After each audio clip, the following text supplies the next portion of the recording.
大家好，我是夏妈。假期在家里面自己冻了一天的自制冰淇淋，给你们看一下。我做了大概有4种口味的，芒果和巧克力的很好吃，其他的都不太行。就用家里面喝的酸奶，我这一大罐做了3种口味。如果是那种浓稠一点的老酸奶可能会更好，冰渣没那么多。奶油我用的就是这一种哈，就经常会家里面备着，就是做一点奶茶喝，不用自己打发了。如果你用淡奶油，可以提前用糖给它打发了以后再加进去，给它们搅拌均匀。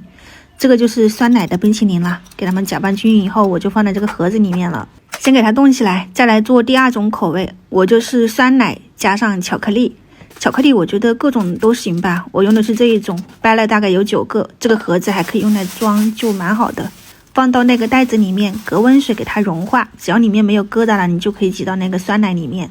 要快速的给它搅拌均匀。重量我都没有称，就随心而做的，你就看最后搅拌的状态是那种比较浓稠的状态就可以了，然后再挤入奶油，再给它们拌均匀，这个巧克力的冰淇淋也就做好了。我直接就倒到这个盒子里面了，还不用去整理模具了，就盖上盖子，先给它去冷冻。第3个口味就是芒果，我特别喜欢吃芒果的，就削了那种小台芒，大概有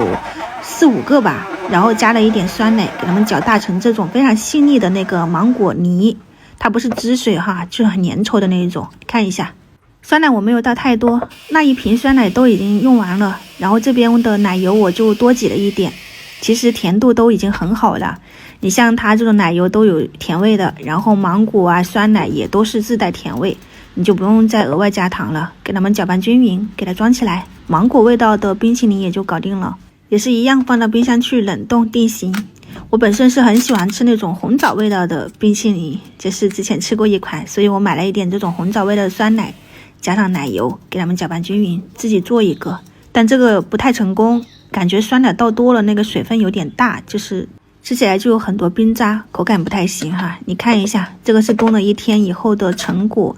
原味酸奶和红枣酸奶是肉眼可见到的大冰块了，这边芒果和巧克力的是最好吃的。你们如果做巧克力，就是那个奶油可以多放一点，它味道会更绵密。我们这个酸奶味道会比较重一些，但是整体口感是很不错的。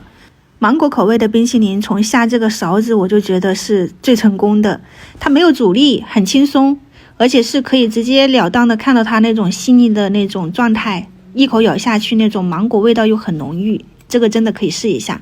这个是酸奶的，只能凿一凿做着那种